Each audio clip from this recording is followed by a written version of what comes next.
उपस्थित नौजवान साथियों, बुजुर्ग अभिभावकगण, आज जो कार्यक्रम है राष्ट्रपति द्रौपदी मुर्मू जी के जो 31 जनवरी को सदन, दोनों ज्वाइंट सदन में बजट कहिए या अभिभाषण कहिए, हम जानते हैं कि आजादी के 75 साल हम पार कर रहे हैं, अमृत काल है, और जब 100 साल पूरा होगा, आजादी का 100 साल पूरा होगा तो हम लोग शताब्दी वर्ष मनाएंगे। देश की आजादी के लगभग 55 से 60 वर्ष तक प्रत्यक्ष अप्रत्यक्ष कांग्रेस के लोग हुकूमत किया इस देश पे, लेकिन किसानों के प्रति, गरीबों की प्रति, गांव देहातों की प्रति विकास का शुरुआत अगर कोई किया तो भारतीय जनता पार्टी की सरकार जब अटल बिहारी वाजपेयी जी के नेतृत्व में चल रहा था उसी समय शुरुआत हुई थी। नहीं तो आप हम सब जानते हैं कि पहले, यहां बहुत सीनियर लोग बैठे हैं, कि शहर में जाने के बाद सड़कें दिखाई देती थी कि पीसीसी और सोलिंग का काम यहां भी हुआ है, लेकिन अटल जी ने कहा कि देश का 70% आबादी ग्रामीण इलाके में रहता है, वहां कैसे सुगम सड़क बनाया जाए। प्रधानमंत्री सड़क योजना के तहत उन्होंने शुरुआत किया था। आज गांव गांव में सड़क दिखता है, अटल बिहारी वाजपेयी जी का देन है। भाइयों, उतना ही नहीं, कृषि पर किसानों के हित में पहला बार बैंक ऋण के रूप में देना शुरू किया, किसान क्रेडिट कार्ड के रूप में देना शुरू किया, तो उसका भी शुरुआत अटल बिहारी वाजपेयी जी ने किया था। अंत्योदय कार्ड, हमारे चिंतक हुआ करते थे पंडित दीनदयाल उपाध्याय जी, उन्होंने एकात्म मानववाद के पुस्तकें में लिखा है कि समाज के पिछले पंक्ति में जो खड़े व्यक्ति है उसके पास अगर विकास की किरणें पहुंच जाती है तो हम समझेंगे कि भारत विकसित हो रहा है। और उस समय की व्यवस्था थी कि बहुत ऐसा गरीब परिवार था, एक समय खा तो लेता था तो दूसरे समय के लिए चिंता जरूर करता था कि कल का रोटी कहां से आएगा। अगर सुबह खा लिया तो शाम का चिंता जरूर करता था। अटल जी की सरकार ने अंत्योदय कार्ड की शुरुआत किया था। आज उस समय बहुत कम पैसा में राशन उपलब्ध हुआ करता था। चले आइए, हम अटल जी का सरकार के बाद लगातार 2004 से 2014 तक मनमोहन जी की सरकार रही। मनमोहन जी की सरकार बंद तो गई, लेकिन मुख्य रूप से कहिए तो मौनी बाबा की सरकार थी। हमारे देश की सीमा पे गरीब किसान मजदूर का बेटा बड़ी शौक से नौकरी करने जाता था सैनिक के रूप में, लेकिन आपके पड़ोसी देश के लोग उसका सर कलम करते थे और फुटबॉल बना के खेला करते थे। लेकिन कभी मनमोहन जी, उनके शब्द ये नहीं निकले कि ईंट का जवाब पत्थर से हम देंगे, भारत को तुम कमजोर मत समझो। जब भी ऐसी घटना घटी तो सोनिया मैडम के पास जाते थे, राहुल बाबा के पास जाते थे, तो एक बुजुर्ग आदमी ही थे, उनकी खून की गर्मी ठंडा हो जाती थी, मीडिया में ठीक से बोल भी नहीं पाते थे। लेकिन जब मोदी जी की सरकार बनी तो मोदी जी ने कहा कि ये सरकार गरीबों की सरकार होगी, ये सरकार सबका साथ, सबका विकास, सबका विश्वास करके साथ चलने का काम करेगा। और आज मोदी जी की सरकार चल रही है। देश वही पाकिस्तान, हमारे सैनिकों के साथ घटना करता है और मोदी जी ने कसम खाया कि मैं इसका जब तक बदला नहीं लूंगा तब तक अमन चैन से नहीं बैठूंगा। तो सर्जिकल स्ट्राइक भी करते हैं। अभिनंदन जैसे लोग पहले किसी कारण से छूट जाता है तो मोदी जी कहते हैं कि अगर पाकिस्तान तुम सुन लो, अगर मेरा अभिनंदन सुरक्षित भारत नहीं आया तो विश्व के नक्शा से पाकिस्तान का नामो निशान मिटाने का काम करेगा तो भारत करेगा। और पहला बार आपका सैनिक, आपका फाइटर, आपका विमान उड़ाने वाला व्यक्ति सुरक्षित भारत के अंदर आता है कि मोदी जी का सरकार का नतीजा है। भाइयों, जो आपको संविधान, जो आपको बजट का कॉपी दिया गया है, इसको कागज के टुकड़ा मत समझिएगा, अभी मत पढ़िए, ले जाइए फुर्सत से पढ़िए। जो अमृत काल चल रहा है, आजादी का 75 साल जो आप क्रॉस किए हैं, 100 साल का बजट तैयार किया गया है। 8 साल कुछ महीना के अंदर मोदी सरकार ने भारत की अर्थव्यवस्था इतनी मजबूती से आगे किया है कि विश्व में हमारा 11वां स्थान हुआ करता था, आज 5वां नंबर पर लाके काम करने का कोई काम किया है तो मोदी सरकार का देन है। आज बिजली दिख रहा है, आज बिजली दिख रहा है। याद करिए 14 के पहले जब बिजली आपके यहां आया करता था तो मोबाइल चार्ज करने के लिए दौड़ पड़ते थे बच्चे कि कब बिजली चला जाएगा, इसका आता पता नहीं है। अगर इस गांव में बिजली हुआ करता था तो दूसरे गांव में बिजली का तार पोल नहीं हुआ करता था। अगर दूसरे गांव में तार पोल नजर आता था तो वहां ट्रांसफार्मर गायब था। मोदी जी ने कहा कि हर घर में बिजली देंगे हम, बिजली से खेतों में किसान का पानी निकालने का भी प्रबंध करेंगे। और मोदी सरकार जो कहता है वो करके दिखाने की व्यवस्था रखता है तो मोदी सरकार है। आजादी के बाद तो बहुत से लोगों का सरकार आपने बनाया और बिगाड़ा, लेकिन पहला बार अटल जी के बाद कोई सरकार बनाता है और जो कहता है वो करके दिखाने की कुंभत कोई रखता है तो मोदी सरकार रखता है। कोरोना जैसे वैश्विक महामारी आपके बीच में आया था, बहुत से विकसित देश कहा था कि देश है तो कोई व्यक्ति है। मोदी जी ने कहा था कि नहीं, देश तो रहेगा ही रहेगा, देश के अंदर रहने वाला व्यक्ति भी सुरक्षित रहता है, तब वैसे देश की हम कल्पना करते हैं। और हर घर में मुफ्त में राशन भी देने का काम किया, जनधन खाता योजना से 500 रुपया देने का काम किया और मुफ्त में वैक्सीनेशन भी आपके घर पहुंच के देने का काम किया तो मोदी सरकार ने।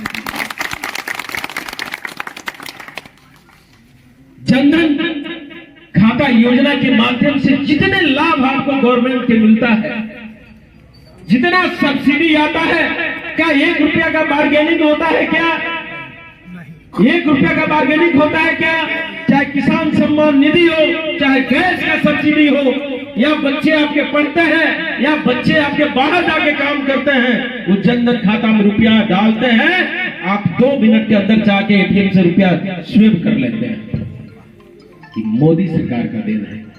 जब हमको याद है कि लोकसभा के मेंबर थे, जब डिजिटल इंडिया की चर्चा उन्होंने किया था तो वही कांग्रेस के लोग मजाक बनाए थे, जबकि राजीव गांधी कभी प्रधानमंत्री हुआ करते थे तो उन्होंने कहा था कि अगर हम 1 रुपया भेजते हैं तो 85 पैसा लूट हो जाता है, 15 पैसा ही लाभुक के पास जाता है।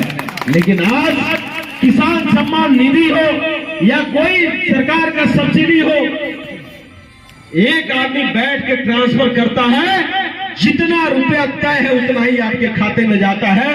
कहीं भ्रष्टाचार है क्या? कहीं भ्रष्टाचार है क्या? इसको कहते हैं डिजिटल इंडिया, इसको कहते हैं आधुनिक भारत। भ्रष्टाचार को मिटाने का दृढ़ संकल्पित कोई व्यक्ति है तो मोदी सरकार है। मनमोहन जी की सरकार बनी थी, यहां तमाम बुजुर्ग लोग बैठे हैं, न्यूज चैनल के माध्यम से, इलेक्ट्रॉनिक मीडिया हो या प्रिंट मीडिया हो, जब भी आप न्यूज सुनने जाते थे, पेपर पढ़ने जाते थे, बिना घोटाला का कभी चर्चा होता था क्या? लेकिन हम फक्र से कहते हैं कि मोदी जी के टीम का एक छोटा सा इकाई है हम, अगर एक व्यक्ति के ऊपर आप कोई चार्ज भ्रष्टाचार का लगा दीजिए तो मोदी सरकार बर्दाश्त नहीं करेगा, क्योंकि मोदी सरकार राष्ट्र निर्माण के लिए निकला है, भ्रष्टाचार के लिए नहीं निकला है। आपको याद होगा जब नोटबंदी हुआ था और लोगों, आम आदमी को परेशानी कम हो ज्यादा हो, लेकिन सबसे ज्यादा परेशानी किसको हुआ था? उन कांग्रेसियों को परेशानी हुई थी, उन आरजेडीओ को परेशानी हुई थी जिसके पास ब्लैक मनी था। नोटबंदी तो हुआ उस समय, आज पाकिस्तान का क्या हालात है कि 250-300 रुपए किलो आटा। नोटबंदी भारत में होता है, आर्थिक व्यवस्था चरमराता है तो पाकिस्तान का चरमराता है। दूरगामी सोच था, जो सैनिक कल आपसे आकर लड़ते थे, आज वो सैनिक पाकिस्तान का आटा को बचाने में लगे हैं, पहरादारी कर रहे हैं। इसको कहते हैं दूरगामी सोच। आज पाकिस्तान कटोरा लेके देश विश्व के सामने खड़ा है कि भाई मुझे कुछ मदद कर दो, इसको कहते हैं विदेश नीति का मार। एक साथ ही दो भाई बंटवारा करते हैं, एक बनता है हिंदुस्तान, दूसरा बनता है पाकिस्तान। हिंदुस्तान विश्व के 5वां नंबर पे आता है अर्थव्यवस्था में, और दूसरा भाई कंगाल बन जाता है। उसका कारण है उसका नीति ठीक नहीं है, वो राक्षसी प्रवृत्ति से आता है। उसका सोच है कि गलत करो, सही करो, आतंकवाद का बढ़ावा दो। लेकिन मोदी क्या कहते हैं कि भारत को मजबूत करो, जब तुम मजबूत हो जाओगे तुम्हारा विरोधी अपने आप दब जाएगा। आज जो आपको अभिभाषण का एक छोटा सा पाठ मिला है, आप इसको पढ़िए। 100 वर्ष जब हम पूरा करेंगे ना, विश्व का सबसे ताकतवर देश अगर 2-3 रहेगा, उसमें भारत भी रहेगा। वैसी व्यवस्था का बजट है। कोई ऐसा वर्ग नहीं है जो इस बजट में छूटा हो। भारत की संस्कृति मेरी धरोहर है, भारत की संस्कार मेरा धरोहर है। पहले इसको हम सुरक्षित करेंगे, उसके बाद भारत को मजबूत करेंगे, तभी देश का कल्याण हो सकता है। आज मेडिकल कॉलेज की बात कर लीजिए,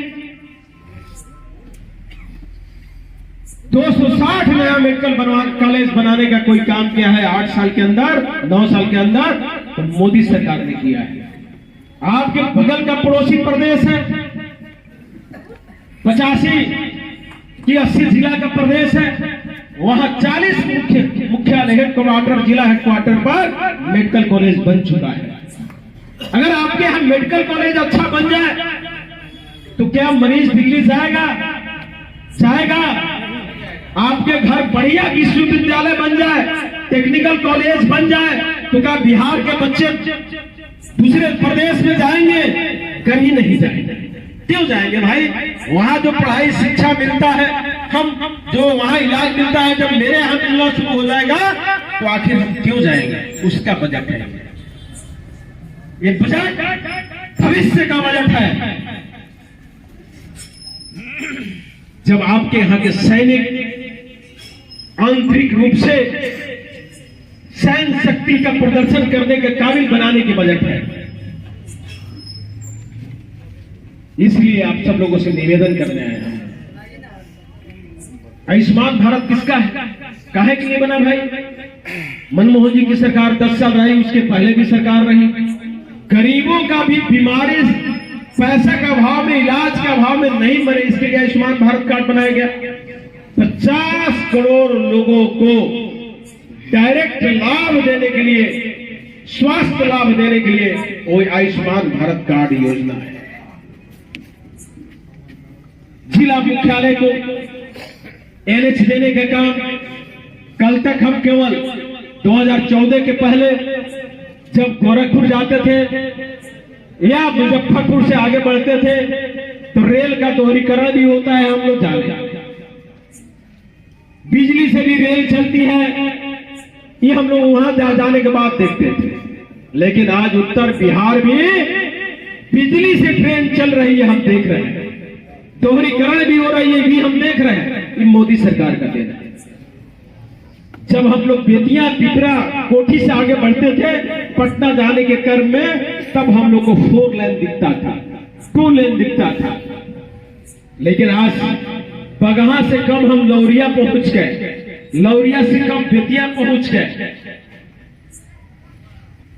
अगर बनाने का कोई काम किया है तो मोदी सरकार ने किया है। बिहार सरकार के पास तो इतना धन नहीं है, जो राज्य का कोष है खाली पड़ा हुआ है कि 40% अपना ऐड देकर योजना पास करा सके। 1 रुपया अगर खर्च होता है तो 40 पैसा बिहार गवर्नमेंट को मिलाना होता है, 60 पैसा भारत सरकार को मिलाना होता है। पहले क्या करते थे कि भारत सरकार 1 रुपया दिया तो स्कीम चेंज करके 1 रुपया अपना खर्च कर दिए, बिहार गवर्नमेंट का रुपया नहीं खर्च हो पाता था ही नहीं। बालू और पानी बचा है झारखंड बंटने के बाद, जो बचा था घोटाला में चला गया, चारा घोटाला में, तरह तरह का कतरा घोटाला में।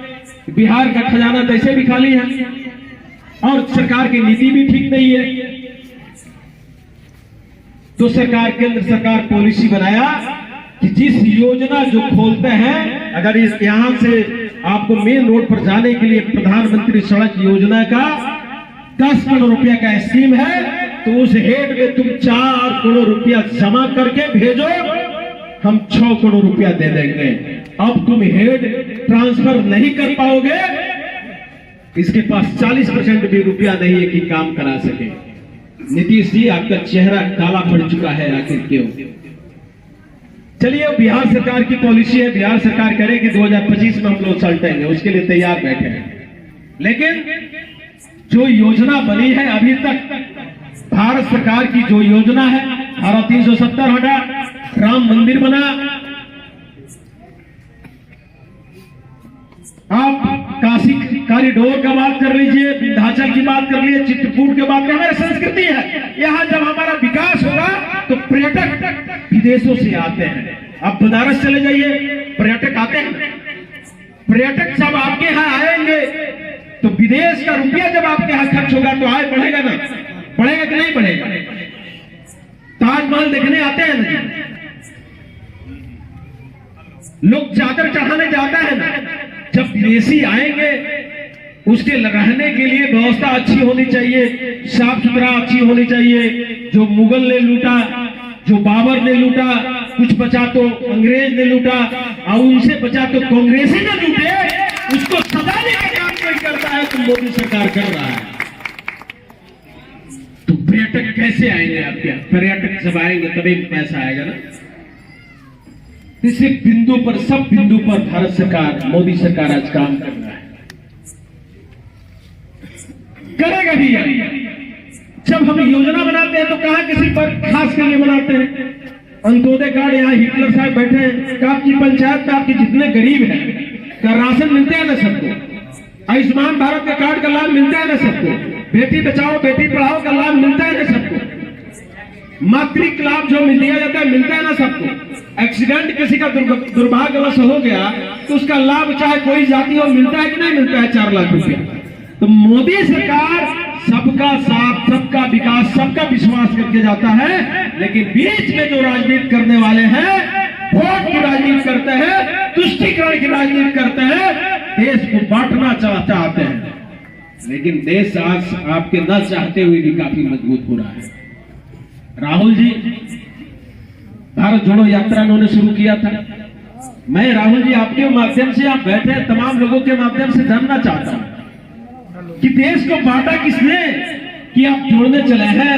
अगर जोड़ने के पहले अपने पूर्वजों से पूछ लिए होते, पंडित नेहरू से पूछ लिए होते कि धारा 370 किसने थोपा इस भारत के ऊपर, 33A आर्टिकल किसने थोपा इस भारत के अंदर, तो पंडित नेहरू ने थोपा।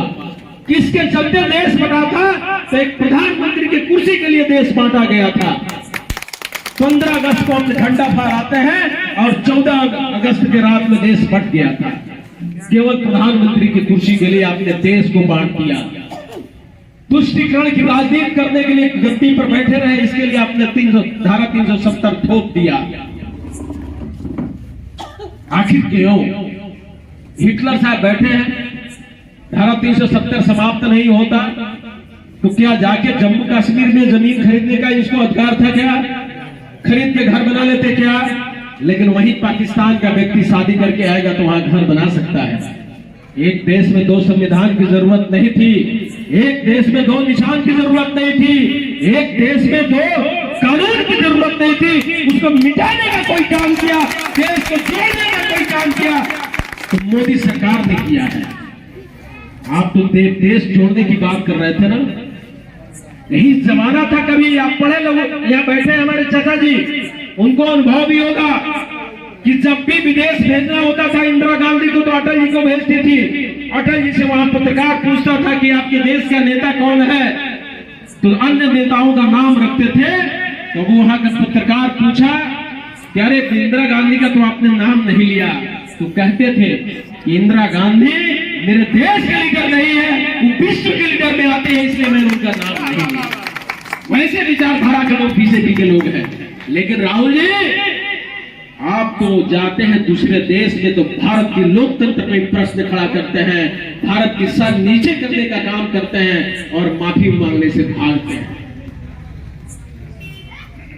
इसलिए आप सब लोगों से निवेदन करने आए हैं कि आप इसको पढ़िए और कल से मुझे दावे के साथ मैं कह सकता हूं कि अगर इस छोटा सा बजट का कॉपी अगर आप पढ़ लेते हैं तो कल से मोदी बन जाइएगा। चौक चौराहा पे कलकत्ता से बहस करने के लिए, दूसरे दल के लोगों से बहस करने के लिए आपके पास कैपेसिटी हो जाएगी। और पार्टी तो वही काम कर रही है, जन आंदोलन। जनता के बीच में जाइए, जनता जो 2024 में फैसला करेगी वही देश का हीरो होगा। इसके लिए काम करने की जरूरत है और उसी काम पे आगे हम लोग बढ़ रहे हैं। और विषय बहुत है, बोला जाए बहुत देर तक आप लोग इंतजार किए, इंतजार करना ही पड़ता है, मजबूरी है कि दिल्ली से आदमी भाग के चल के आता है, कार्यक्रम लग जाता है तो किसी कार्यक्रम को आदमी नहीं चाहता कि फेल करे। और मैं नहीं चाहता हूं कि देर हो, देर तो अक्सर हो जाती है। हमारे दीपू जी बोल रहे थे कल किसी से कि देखिएगा एमपी साहब लेट करके आते हैं, लेट नहीं हो जाए। मैं चाह भी रहा 10 बजे घर से निकलना, रात में 11 बजे पहुंचना, सुबह जग के नित्य क्रिया करने के बाद लोगों से मिलना, फिर बगहा जाना, बगहा से मेहुड़ा जाना, मेहुड़ा से मधुबनी, उत्तर प्रदेश का बॉर्डर, मधुबनी ब्लॉक के अंदर कार्यक्रम था, वहां बगल में एक स्कूल था, उसमें कार्यक्रम करके फिर आपके बीच में आना था। तो चाह के भी आदमी लेट नहीं करता है, अक्सर लेट हो जाती है। इसलिए आप सब लोगों से निवेदन है कि उसको निश्चित रूप से पढ़िए। और खास करके युवा वर्ग से मैं कहता हूं कि सोशल मीडिया का जमाना है, आप थोड़ा देश हित में अगर काम करना चाहते हैं तो अपना काम तो करते हैं, ये पोस्ट करते ही हैं। अरे मोदी जी का भी अच्छे अच्छे कार्यक्रमों का पोस्ट तो करिए, उससे जनता के बीच में जाएगा, उससे प्रचार प्रसार होगा। राष्ट्र का निर्माण करना है भाई साहब, बिना आपके सहयोग का हो ही नहीं सकता।